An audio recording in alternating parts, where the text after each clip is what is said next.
Assalamualaikum warahmatullahi wabarakatuh. Baik, sekarang kita tidak di situ ya. Kita masuk ke dari Murphy's Law ini apa sih yang bisa kita pelajari? Yang pertama, banyak di antara kita yang mindsetnya seperti Murphy's Law tadi. Mikirnya jelek terus, yang negatif terus, nganggap hidup ini berat. Tadi ya, pesimis, kemudian fatalistik, kemudian tidak mampu mengontrol, mengendalikan diri. Orang seperti itu kadang-kadang penuh dengan tension, ketegangan hidupnya. Kalian kalau mengikuti Murphy's Law tadi kan, kamu selalu ini sebentar lagi ada bencana apa yang datang, kesulitan apa yang hadir, the tension, kamu tegang terus. Dot itu ragu-ragu, mau apa-apa takut. Saya mau minum sih, tapi nanti kalau nggak cocok gimana, kalau nggak sesuai gimana, tapi ya orang haus minum saja.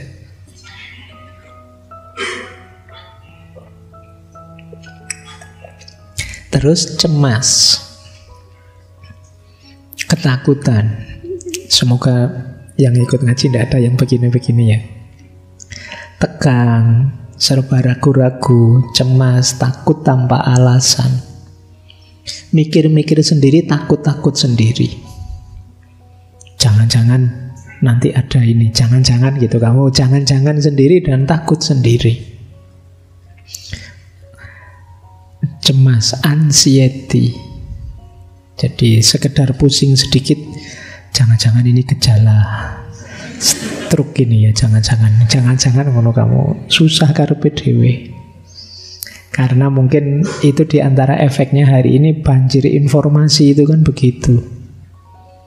Jadi terlalu banyak ngerti macam-macam, termasuk yang tidak penting, kamu sering mengalami anxiety, ketakutan yang tidak jelas. Wong ke atas lihat bintang kelap-kelip saja, kamu ini mungkin ada aliennya lewat, ada itunya. Kalau tiba-tiba ada yang jatuh ke sini gimana ya? So mikir aneh-aneh gitu. Anxiety. Kemudian suspicion, serba curigaan. Orang curigaan itu kan apa saja dicurigai, ini konspirasi, ini mesti, ini teman-teman mesti. Nanti minggu depan kita ada tema konspirasi itu. Agitasi, merasa diserang terus, paranoid, parno, takut yang tidak jelas. Ada tidak di sini yang terlalu sering mendengarkan konten-konten horor misalnya, terus wedi karepe dhewe, pikirannya mindset gitu semua. Nanti ada tetangganya jualan terus laku, terus wow itu pesugihan apa yang dipakai. Jadi mikirnya jadi gitu semua. Nanti ada temenmu dapat pasangan, wah itu mesti pakai pengasihan itu, wah itu pakai susu apa, itu pikiranmu ke situ-situ terus. Ada angin, wah ini penghuninya sedang menyapa ini. Wong yo kipas angin, itu kamu mikirnya aneh-aneh. Nah kadang-kadang juga ada rasa malu. Di antara pengaruh-pengaruh negatif ini yang jadi sumber hari ini, banyak orang menyebut generasi hari ini generasi strawberry. Jadi sering rapuh, tidak tangguh. Sejak di pikirannya sudah lemah sehingga mudah kena provokasi-provokasi, termasuk mindset seperti Murphy's Law tadi. Maka yuk penting kita mulai ya, mengambil hikmah, pelajaran apa dari Murphy's Law. Ada yang mengkritik begini, ini saya ambilkan kritik biar kamu tidak tenggelam dalam Murphy's Law. Ada dua orang tokoh yang terang-terangan mengkritik Murphy's Law. Yang pertama Richard Dawkins, kalian mungkin pernah dengar nama ini. Yang kedua David Hehn. David Hehn ini profesor matematika. Kalau menurut Richard Dawkins, Murphy's Law itu ya memang kita sering merasa cocok, tapi itu kalau dalam ilmu logika namanya bias.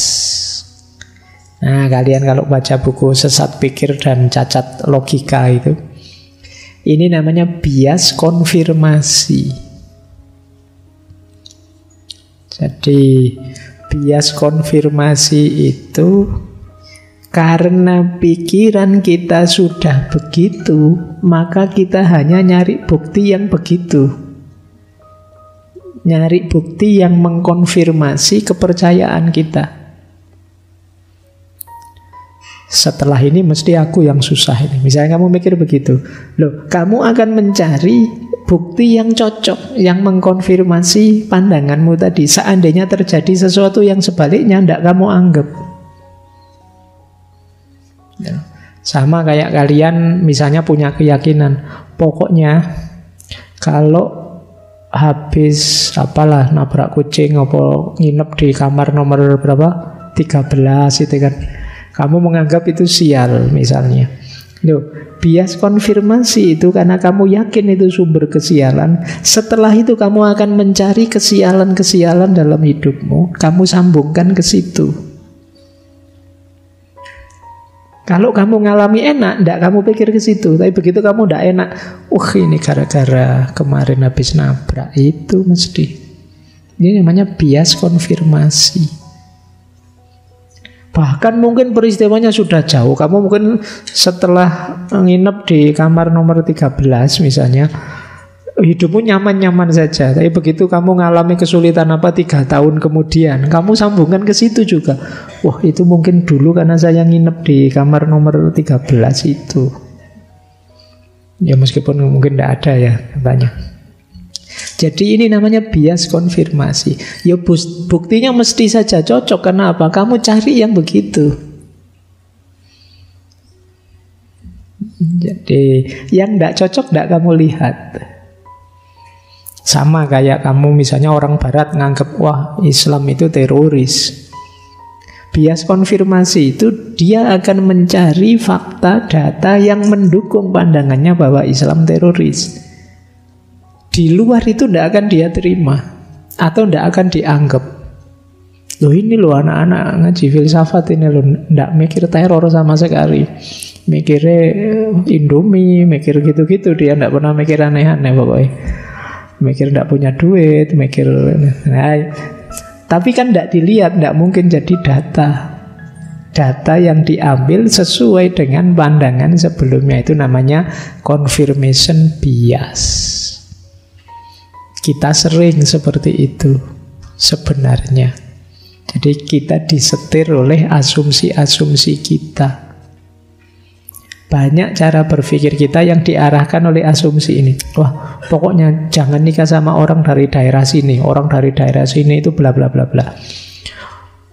Mungkin ada puluhan ratusan kelakuan dia yang tidak cocok dengan pernyataan kita tadi.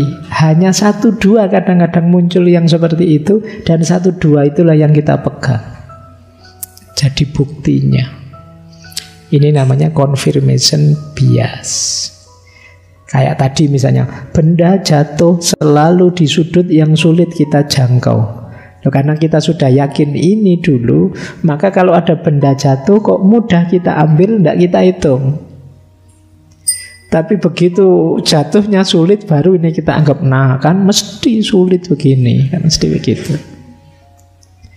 Kayak tadi, kamu merasa bahwa Pak, antrian yang pas saya itu loh, mesti sulit, mesti lambat. Dan kamu kan selalu ingat-ingat yang pas sulit. Padahal ada kalanya mungkin saja kamu ngantri dan lancar. Tapi ini tidak kamu hitung. Yang kamu hitung yang pas kamu sulit saja. Ini yang disebut confirmation bias. Jadi hati-hati teman-teman ya. Dirimu, saya bilang tadi, disetir oleh pikiranmu. Jadi asumsi-asumsi yang ada di pikiranmu. Data dan fakta itu kamu milih sesuai kepentinganmu yang sudah kamu asumsikan sebelumnya. Itu yang disebut confirmation bias. Maka jangan kaget kalau sebentar lagi, mungkin sekarang juga sudah mulai, pendukungnya kubu sana, pendukungnya kubu sini, itu semuanya menunjukkan fakta. Hebatnya yang saya dukung, jeleknya calon yang sana. Semua akan begitu. Dengan model apa? Confirmation bias. Jadi kalau tokoh yang saya dukung mesti baik. Kalau pas ada jeleknya tidak dihitung, tidak dilihat. Yang ditampilkan yang baiknya saja. Sementara kubu sebelah mesti jelek. Kok pas ada baiknya tidak dihitung. Yang dikonfirmasi yang jeleknya saja. Nah ini sekarang boleh jadi bekalnya teman-teman ya, biar agak pinter sekarang. Jadi kalau ada orang bilang, loh ada faktanya loh, saya lihat sendiri loh. Iya, tapi faktanya dipilih sesuai yang sebelumnya jadi pandangannya, jadi aspirasinya. Fakta yang berseberangan, fakta yang berbeda juga banyak, tapi tidak diekspos. Mungkin teman-teman masih ingat ya, logikanya post-truth itu ada logika signing, priming, dan framing. Signing itu menggunakan simbol-simbol tanda-tanda sesuai kepentingannya. Priming itu mengutamakan hal-hal yang ingin dia tonjolkan. Framing itu motong, mereduksi data sesuai yang dia butuhkan. Iya memang faktanya ada, mungkin ada gambarnya, ada fotonya, ada videonya, tapi dengan modifikasi tertentu sesuai kebutuhan konfirmatifnya. Jadi kritiknya Dawkins tidaklah Murphy's Law ini hanya satu jenis confirmation bias. Hidupmu tidak semalang itu, yakinlah. Tidak mungkin Allah bikin kamu susah dengan sunatullah yang rumit, tidak mungkin begitu. Yang kedua, ada lagi istilah yaitu selection bias. Bias seleksi. Bias seleksi itu ya seperti tadi, kalau ini lebih memotong, menyeleksi sesuai kebutuhan kita. Kita itu hidup ini ya ada senangnya, ada susahnya, tapi kita pilih bagian susah-susahnya saja. Itu kayak misalnya ada tokoh sukses terus diwawancara. Gimana Bapak masa kecil dulu? Masa kecil saya itu susah sekali. Tapi dipilih yang susah-susah. Mungkin saya pernah ngalami ini, ngalami itu, diceritakan yang susah-susah biar orang yakin bahwa orang ini berjuang dari nol, dari susah loh. Ini namanya selection bias.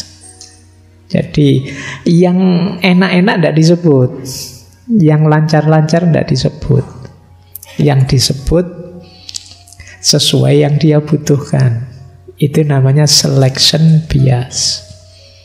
Nah, teman-teman mulai sekarang sadar ya. Jadi dua bias ini harus kita ingat benar. Karena era medsos hari ini kita sulit sekali memfilter, menyeleksi mana data yang objektif, mana yang subjektif. Subjektif itu bukan berarti salah, tapi sesuai kepentingan dan selera yang bikin berita. Biasanya ada model seleksi, ada model konfirmasi ini. Baik, jadi yang pertama dari Murphy's Law kita belajar tentang confirmation bias dan selection bias.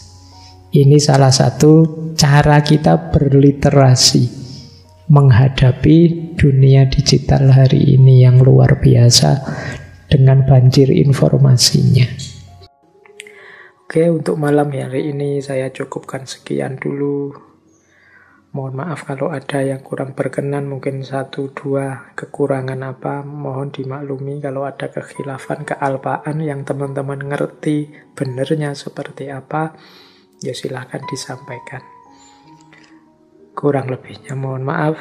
Wallahul muwaffiq, wallahu a'lam bissawab. Wassalamualaikum warahmatullahi wabarakatuh.